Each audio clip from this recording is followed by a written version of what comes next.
Right, it's part 2 of the VQS build, and in this video we're going to get this thing finished, and at the end I am honestly hoping that this is going to be one of my favourite looking cars that we've ever done on the channel.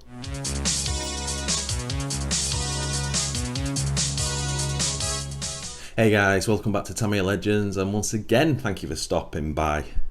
Right, really excited to crack on with this now. All the bits are here. We've got the bell crank alloy steering system with bearings to fit. That's going to improve the steering. We've now got 2 sets of the metallic gold decals to fit. The wheel nuts haven't arrived right as I'm making this intro, so I'm hoping by the time I finish the video those gold wheel nuts will be here. I'll put a link in the description to the first video, how we got it to this stage, should you be interested. Yeah, let's crack on. So the first thing we did was change the steering out to basically the sort of racing steering system. So a massive shout out to Sander for supplying the bits for this. Much appreciated, my friend. So it was 2 alloy bell cranks with the bearings in and the various little just fitment bits. I actually found the steering, the standard VQS steering, very smooth, to be honest. It was a massive improvement from the Avanti steering. Not nearly as much slop, but yeah, now we've got those sort of that racing sort of steering system on it. It's way better. Next up was the wheels and tyres. Now we were always going to use the egress wheel set just because it looks great, but we were initially going to use the egress tyres. But when I spoke to Adrian, whose car this is, I said to him, you know, I personally love the tyre writing. And I said if we use a Super Spike kit tyres, we can do the full tyre writing. So I sort of suggested that to him, and he went with that. So that's what, as you can see pictures, we swapped the tyres over, and then a couple of coats of with a Sharpie, oil-based, ultra-fine tip paint pen. People always ask what I use. And they came up a treat, to be honest, and I just think they really do enhance the car. So then it was the big one for me, which was the decaling. So when I first got this kit, I ordered a set of MCI reproduction decals for it. Now obviously that's the Vanquish decals, and I got the silver changed to metallic gold, and they looked fantastic. But if you watch the first video, I made a slight mistake because the VQS is pre-painted. The VQS decals you get in the kit, the silver canopy surround decals. MCI didn't have the VQS decals, so I got this set. I got them scanned and off to MCI, so they're now available now. So then I got a second set of VQS, and I mixed and matched both of them to do this car. But obviously the main point was allowing us to do the full canopy in the matching metallic gold colour. I don't know what it is about the gold colour, but it's very easy to mess up when you're applying your decals. I really don't. I'd be interested in the comments if someone can tell me why. For me, a decal's a decal, and it doesn't matter what colour it is. But if there's any stretching goes on or pulling it back off on a gold decal, it seems to wreck them. Again, yeah, I don't know why that is. So I made a couple of mistakes. It was really lucky I had both sets, if I'm honest. I made a couple of mistakes at the beginning where I had to throw the decals away and then use them from the other set. But all in all, once I knew that I had to be sort of ultra careful, as it were, with the decals, then they all went on superbly, and the canopy one looks absolutely fantastic, to be honest. It was at that stage where I put the wing on the wheels, and I was like, the car just sits way too high. Now, the majority of you who watch my stuff, you'll know I like my cars to have the correct stance, and I like them low. But there's a lot of Tamiya cars that in the kits, the standard, they're way too high. Just to name a few, VQS, Egress, Top Force. If you build it to kit spec 100%, it sits like a foot off the ground. And that's even with your battery and your radio gear and your motor in there. They sit too high. I've had little arguments with people who tell me that my cars are too low. The ones I put in for display, I have them very low. I'm talking buggies, but the ones I run I still have lower because I don't know what the clearance would be on the VQS as standard, but 20-25 mil as standard is too high. I'm no racing expert or track guy, as you know, but that thing is, the clearance is too much, and that would affect the handling of that car. So it does frustrate me slightly, and I had extra frustrations with this because we put the high cap minis on this, and it was still way too high. So the pictures I'm showing you, I've actually taken the shock adjuster collars off, all four, and I actually took the shock bottoms off because the high cap ones are really sort of tall. So I took those off, and I had some spare TRF variation shock bottoms, which just slide on, and that allows the spring to fall down and lower it slightly. So the pictures you're seeing, it's kind of in display mode, as it were, because there's hardly any shock movement on the front. In fact, there's zero. It's still, this is my beef, that car is still sat at probably, God, I don't know, let's make this up, 13 mil off the ground, but that's the shocks are on rock bottom, and there's no more adjustment you can do. I don't like that, I've got to be honest, but it's a quick, you wouldn't dare run it like that, but obviously just snap the all four shocks off the bottom ball joint,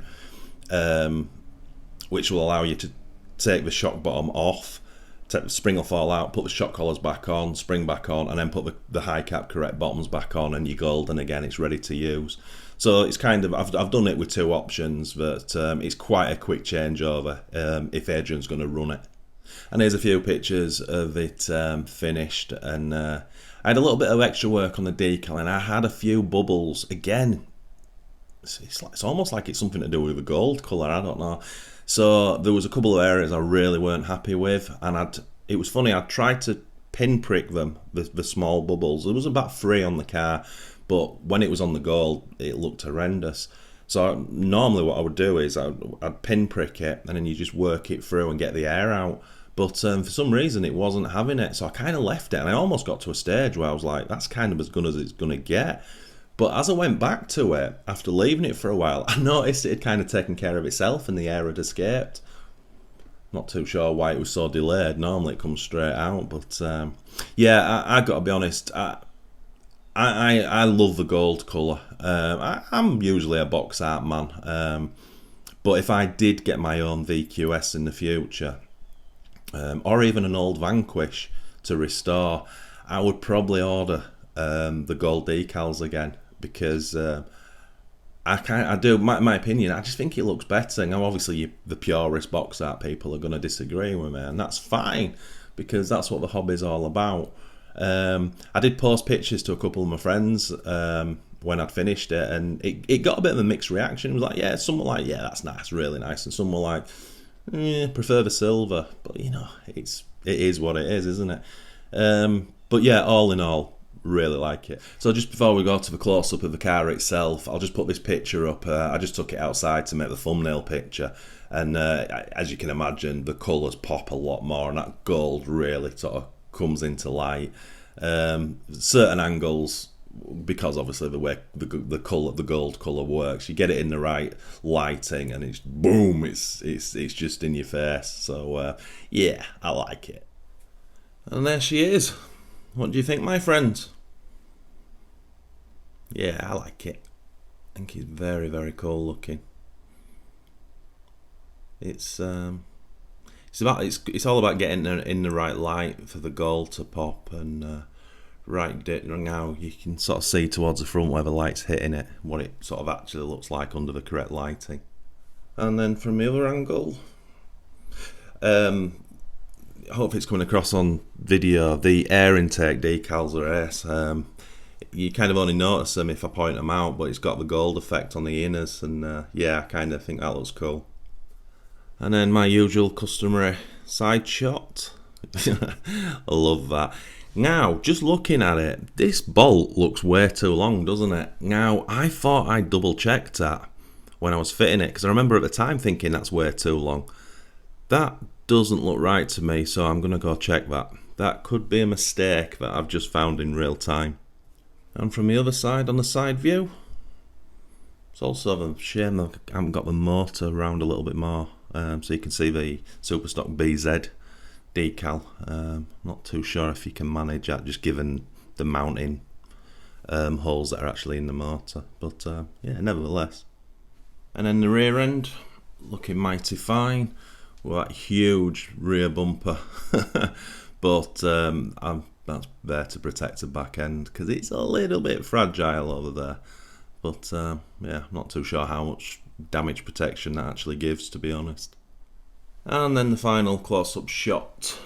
You can kind of see what I did with the shocks now. The spring colour's cool. That goes with the gold effect as well, which I like. What I didn't mention, if I was going to do my own in the future, I would have changed the away decal on the wing. I would have had a red outer and then a gold inner. That actually would have looked way better. And the red four-wheel drive changed to gold. I think that would have really finished it off. And I don't know how I'd do it, but I would possibly try get some decaling in each air intake in gold. I think that could have looked really cool as well. And don't get me wrong, there's nothing wrong with how it looks now, but I think, yeah, I think that wing decal and those air intakes would only improve the car. Let me know let me know in the comments what you think to that, because that might be something I'll look at. And there she is. I've done, obviously this was my first VQS, but I've had quite a few Vanquishes over the years. And I can't remember, a lot of years ago, I did kind of a stealth version with the egress tyres, high caps and all that good stuff. But for me personally, this is the best looking one I've ever done. I just think it's absolutely spot on. Unfortunately, the gold wheel nuts still haven't turned up. Again, not sure how they'll look, but I'm hoping they're going to enhance the car. You might be looking at the driver figure because it's quite basic. I just did it in what I kind of class as a standard driver figure: white, black seat belts, black rims. Because of the colours, I didn't know what colour to paint the driver, first of all, apart from this standard colour. Because if you did the helmet silver or whatever, it might clash with the gold. So I kind of did it in a neutral colour. But there was a second reason for it. Probably the biggest flaw, or one of the biggest flaws that this particular car has, it's got this huge canopy and then the crappy small driver. Now, some people use the Avanti driver, which fills the whole cockpit. I think you've got to cut the front end off. I've never done it. I think you've got to cut the front end off so it doesn't affect the steering. But then it fills all this up and it just looks way better. So I know Adrian is aware of that. So I'm guessing in the future when I get this off to him, he might fit or get hold of an Avanti driver and fit it. Which for me is a must, to be honest, because that extra detailing would take this car up another level, if I'm honest. But yeah, you got to be happy with that, haven't you? What a thing. What a thing. It's beautiful. He did want me to run it, but I've said no because, oops, I would be running it for the wrong reasons. I don't play the YouTube game anymore. And anyone who does, I'm not having a go at you. Me personally, I don't. I'm not going to go put scratches on something just for views. I'm just not about that. I've done a lot of that in the past, and it's just really not worth it. So I could have it. I could have a gentle drive with it, but again, I don't need to. My work is done. I'm really happy with that. I know Adrian's really happy with it. It's a display car for him at the moment, but he will toddle it around the car park at some point, which is awesome, you know, and that's up to him. But yeah, just it's not for me with this car. But anyway, I think I've dribbled on enough as usual. So yeah, stick in the comments what you think, guys. Any improvements I could have done, or you're not a fan of the gold. Don't leave a thumbs down if you're not a fan of the gold. Leave a thumbs up and just say, I'm not a fan of the silver. Don't be that guy. Too many of those guys. Okay. Anyway, there's probably stuff I forgot to talk about, but anyway, this video is dragging on. So once again, my friends, thanks so much for watching. It's honestly massively appreciated. If you are new to this channel, if you could please consider liking and subscribing to support us, and if you do that, smash that notification bell for our weekly videos. And as always, my friends, the Tamiya VQS / Gold Edition Vanquish. Happy arseeing.